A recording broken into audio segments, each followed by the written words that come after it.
Hi friends, പുതിയ വീഡിയോയിലേക്ക് എല്ലാവർക്കും സ്വാഗതം. ഇന്ന് നമ്മൾ ഉണ്ടാക്കുന്നത് ഫ്രാങ്കോണിയ പൊട്ടറ്റോസ് ആണ്. നിങ്ങൾ ആദ്യം വീഡിയോ ആണെങ്കിൽ ഈ ചാനൽ സബ്സ്ക്രൈബ് ചെയ്ത് ബെൽ ബട്ടൺ ചെയ്യുക. അപ്പോൾ ഞാനിടുന്ന വീഡിയോസ് നിങ്ങൾക്ക് നോട്ടിഫിക്കേഷൻ കിട്ടുന്നതായിരിക്കും. ഇത് നല്ല ക്രിസ്പി ആയിട്ടുള്ള പൊട്ടറ്റോസ് ആണ്. ഇത് ഉണ്ടാക്കുന്നത് നിങ്ങളുടെ നമുക്ക് വീഡിയോ കാണാവുന്നതാണ്. ഞാൻ അതിന് വേണ്ടി 4 കിലോ പൊട്ടറ്റോസ് ഇവിടെ എടുത്തിട്ടുണ്ട്. നമുക്ക് പീൽ ചെയ്ത് കട്ട് അപ്പോൾ അവിടെ എല്ലാം പീൽ ചെയ്തെടുത്തിട്ടുണ്ട്. ഇത് നമുക്കൊരു 1 ഇഞ്ച് ക്യൂബായിട്ട് വരുന്ന രീതിയിൽ നമുക്ക് കട്ട് ചെയ്തെടുക്കണം. നിങ്ങളുണ്ടാക്കുമ്പോൾ ചെറിയ പൊട്ടറ്റോയാണ് ചെയ്യണമെങ്കിൽ നിങ്ങൾ 1/4 ആക്കേണ്ട ആവശ്യമില്ല. 1/2 ആക്കിയിട്ട് അത് കട്ട് ചെയ്ത് ഉപയോഗിച്ചാൽ മതി. ബേബി പൊട്ടറ്റോസ് ആണെങ്കിൽ 2ആയിട്ട് കട്ട് ചെയ്താൽ മതി. ഈ വലിയ പൊട്ടറ്റോ ഏതാണ് ഈ രീതിയിൽ കട്ട് ചെയ്യണത്.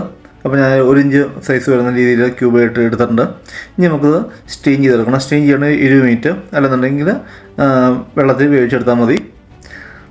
അത് കഴിഞ്ഞ് നമുക്കിത് വെന്ത് വരുമ്പോഴത്തേക്ക് നമുക്ക് ബേക്കിംഗ് ട്രേയിൽ ഓയിൽ സ്പ്രേ ചെയ്ത് ഒരു ബട്ടർ പേപ്പർ വെച്ച് കൊടുക്കാം. അത് കഴിഞ്ഞ് നമുക്ക് ബോയിൽ ചെയ്ത പൊട്ടറ്റോസ് അതിൻ്റെ അകത്തേക്ക് ഇട്ട് കൊടുക്കാം. ഓവർ ബോയിൽ ചെയ്യരുത്, അത്യാവശ്യം ബോയിലായിരിക്കാവുള്ളൂ.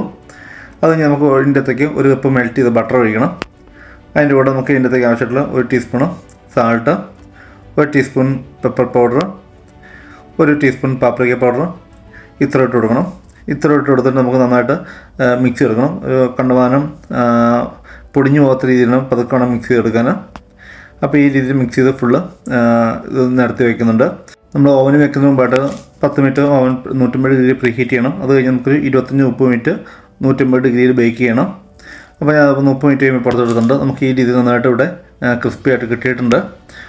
നിങ്ങൾക്ക് കാണുമ്പോൾ അറിയാം നല്ല ക്രിസ്പി ആയിട്ടാണ് ഇരിക്കുന്നത്. നമുക്കിത് ഒന്ന് പ്രസ് ചെയ്ത് കഴിഞ്ഞാൽ നല്ല പൊടിഞ്ഞു വരും. ആ ഒരു രീതിയിലാണ് നമുക്ക് കിട്ടേണ്ടത്. നമുക്കിനി ഇത് ചൂടോടെ തന്നെ പാത്രത്തിലൂടെ നമുക്ക് ഇട്ട് വയ്ക്കാവുന്നതാണ്. അപ്പോൾ ഇങ്ങനെയാണ് നമ്മുടെ ഫ്രാങ്കോണിയ പൊട്ടറ്റോസ് ഉണ്ടാക്കുന്നത്.